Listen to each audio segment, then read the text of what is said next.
حبايبي عاملين ايه؟ رجعنا لكم تاني بفيديو جديد. برضو مشويات معانا النهارده زي الفيديو بتاع امبارح، بس بدل ما هنعمل فراخ مشوية هنعمل النهارده برضو سمك مشوي.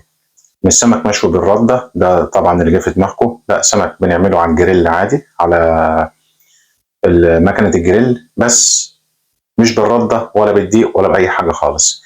هنشوف الخطوات بتاعته، بنتبله ازاي وبنجهزه ازاي للشوي وهنشوف هنعمل مع بعض ايه النهارده. يلا نشوف الخطوات ايه. طيب حبايبي زي ما اتفقنا، توابل السمك هي زي هنعمله مشوي هنعمله مقلي، هي توابل السمك. ودول سمكتين معانا كبار، ممكن برضه نعمله بولتي، ده اسمه عندنا برانزينو. مش عارف بقى السمكه ديت عندنا في مصر اسمها ايه، يا ريت تكتبوا لي بالتعليقات. ماشي، سمكتين هم كبار. هنحضر التتبيله بتاعتنا مع بعض اهم. شويه كزبره ناشفه، مش هنكتر لان دول سمكتين بس. شويه فلفل اسمر،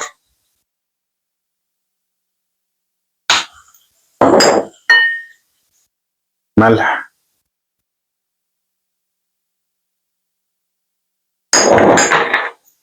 ثوم، وده شيء اساسي في تتبيله السمك،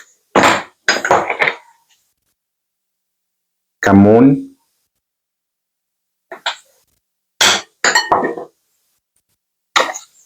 ودي شويه بهارات سمك بنجيبها من عند العطار، بتدي طعم حلو قوي للسمك.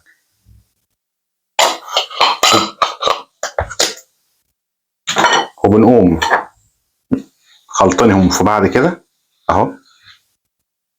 تتبيله سمك زي اي تتبيله سمك، سمك مقلي سمك مشوي، هي التتبيله بتاعت السمك.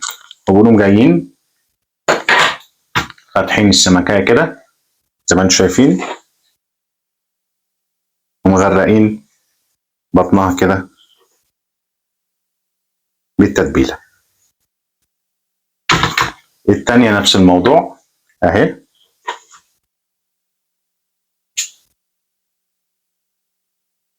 مش لازم يا جماعة لما نيجي نشوي سمك لازم كل مرة نشويه بالردة، مش لازم، بالعكس من غير ردة.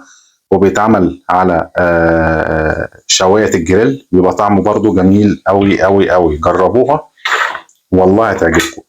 الشوايه بقى اللي فضلوا دول ممكن نقوم جايين كده من بره اهو اهو. السمك لازم نتبله كويس قوي اهو. تبلناه بره وجوه. تمام كده كده احنا تبلنا السمك وهنجهزه للشوي. طيب حبايبي زي ما انتم شايفين احنا تبلنا السمك كده اهو. بوريه لكم على الكاميرا زي ما انتم شايفين. ماشي. واحنا بنتبل السمك انا كنت بسخن اللي هو الشوايه. وفي ملحوظه عايز اقول لكم عليها، قبل ما ننزل بالسمك او لحمه او فراخ بنكون دهنين الشوايه بشويه زيت عشان ما يلزقش فيها. وبنعمل ايه برضو احتياطي، بنجيب السمكايه زي ما انتم شايفين كده برضو، وعلى الناحيه اللي هننزل بيها على الشوايه اهي برضو بندهنها بالزيت اهي. زي ما انتم شايفين اهي، بوريها لكم اهي بندهنها بالزيت وبنقوم نازلين كده. بسم الله الرحمن الرحيم. ادي الاولانيه،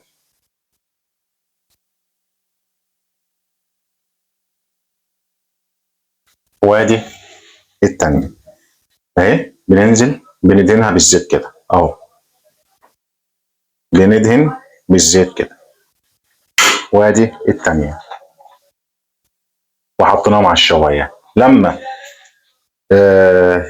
ياخدوا ويدوا في الشوي هرجع لكم تاني عشان اوريكم شكلهم وهم على الشوي بيبقوا عامل ازاي. طيب حبايبي ورجعنا لكم تاني زي ما انتم شايفين اهو. السمك استوى معانا من غير رده من غير حاجه. طيب هنشيله نحطه في الصينيه من غير كماشه عشان ما يبص مني. احنا نقوم ساحبينه من تحت كده اهو. زي ما انتم شايفين، ونحطه في الصينيه. ادي الاولانيه وادي الثانيه برضو اهي معانا، طلعت معانا زي ما انتم شايفين. طيب ايه اللي بنقدمه معاه بقى؟ انا عن نفسي بحب اكل مع السمك سلطه، ولا رز ولا اي حاجه. اهو طبق السلطه بتاعنا المصري الجميل اهو، بزيت الزيتون والخل، بس اكتر من كده ما بقدمش معاه. وادي السمك زي ما انتم شايفين شكله طالع عامل ازاي، ولا اتحط عليه رده ولا اتحط عليه دقيق ولا اي حاجه.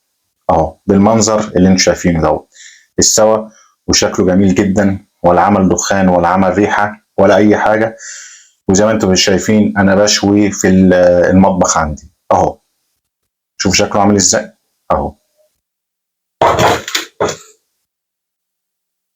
طيب وده كان المنيو بتاعنا النهارده، سمك مشوي على الشوايه، ولا حطينا رده ولا حطينا دقيق ولا اي حاجه. وزي ما انتم شفتوا انا شاوي عندي في المطبخ، ولا عمل ريحه دخان ولا دخان كتير في المطبخ ولا اي حاجه.